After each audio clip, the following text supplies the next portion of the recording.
लिंग बोध यानी कि जेंडर, इस पाठ में अभी भी हम लोग आगे बढ़ रहे हैं। तो चलिए बच्चों, आगे की तरफ बढ़ते हैं विश्लेषण की ओर। अभी हम लोग यहाँ पे देख रहे हैं अभियान। तो भेदभाव और हिंसा के विरोध में अभिना मतलब जो अभियान चलाना होता है वो महिला आंदोलन का एक महत्वपूर्ण हिस्सा है। यानी कि अभियान का ये सही पूरा विश्लेषण है कि भेदभाव जो होता है और हिंसा जो मारपीट रहती है, जिसमें खून खराबा रहता है, उसके विरोध में जो अभियान चलाया जाता है, जो सब कुछ आंदोलन चलाया जाता है, वही महिलाओं का एक महत्वपूर्ण आंदोलन में हिस्सा होता है। अभी ये अभियान के फलस्वरूप कई नई कानून भी बने हैं और सन 2006 में एक कानून बना है जिससे घर के अंदर और मतलब क्या-क्या शारीरिक और मानसिक हिंसा को भोग रही औरतों को कानूनी सुरक्षा दी जा सके। इसके लिए एक कानून भी बना है। अभी घर के अंदर कभी-कभी मारपीट होती है, दहेज के कारण होती है, कभी कुछ अन्य कारण, बहुत सारे कारण रहते हैं। तो इस कारणों की वजह से अगर महिलाओं के साथ कुछ अन्याय हो रहा है, उनके साथ कोई मारपीट, खून-खराबा हो रहा है, तो इसके लिए वो जो महिला है, इस शारीरिक और मानसिक हिंसा से गुजर रही है, तो उसके लिए ये औरतों को सुरक्षा देने के लिए ये कानून बना है।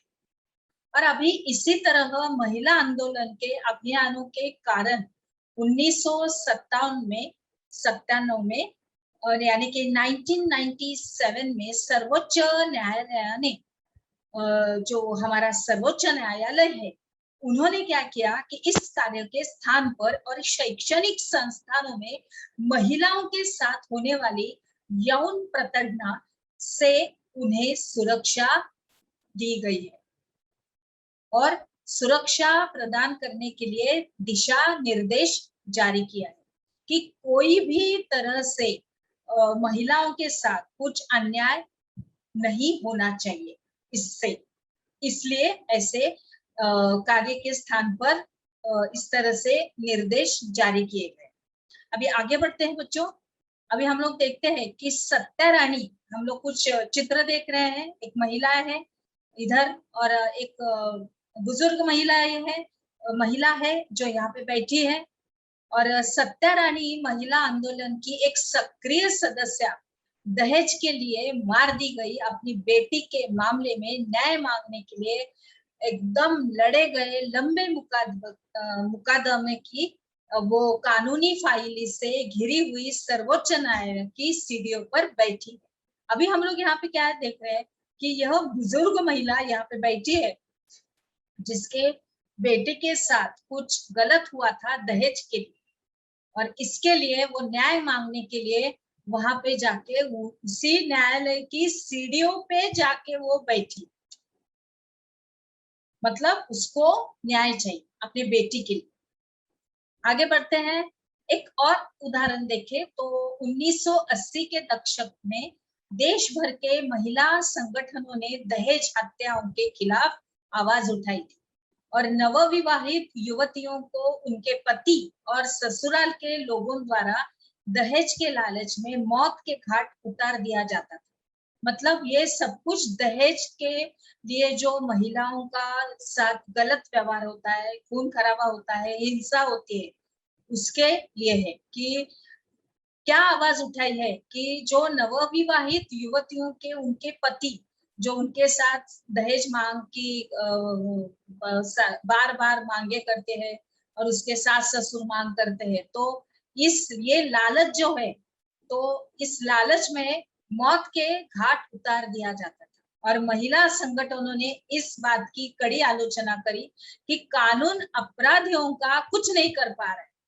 मतलब दहेज के लिए जो युवतियां जो नवविवाहिता जो जिनका नई शादी हो गई है लेकिन दहेज के कारण उनके साथ गलत व्यवहार करते हुए वो जब मारी जाती है तो इस मुद्दे पर महिलाएं सड़कों पर निकल आई थी और उन्होंने अदालत के दरवाजे खटखटाए और आपस में अनुभव और जानकारियां का आदान प्रदान किया।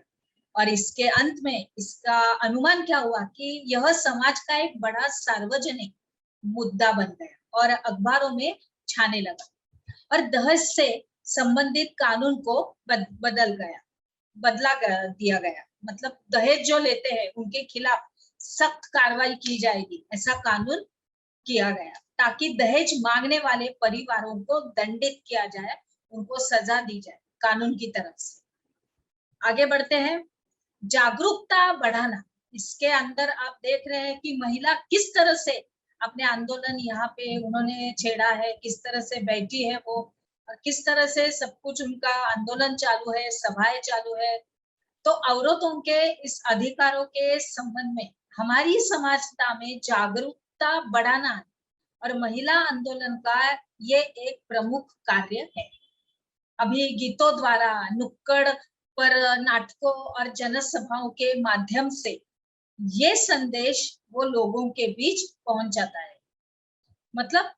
है, मतलब ये सब कुछ औरतें इस तरह से कुछ गीत गाते हुए या कुछ गली के नुक्कड़ पर कुछ नाटक रचाए जाते हैं और उस नाटक के द्वारा एक संदेश दिया जाता है कि दहेज के लिए लड़कियों को नहीं मारना है, नव विवाहिता को नहीं मारना है, उनके साथ अन्याय नहीं करना है। इस तरह से आगे बढ़ते हैं, बंधुत्व व्यक्त करना, यानी कि न्याय के अन्य मुद्दे भी है जो औरतों के साथ बंधुत्व व्यक्त करना भी महिला आंदोलन का ही हिस्सा है। बंधुत्व यानी पूरी पूरी हमदर्दी उनके साथ दी जाती है।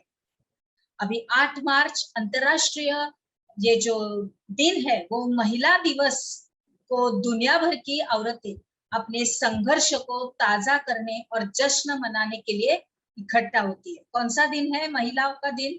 वुमेन्स डे, जिसको हम लोग देखते हैं, जिसको सब लोग दुनिया भर में मनाते हैं, वुमेन्स डे यानी 8 मार्च को, 8 मार्च को।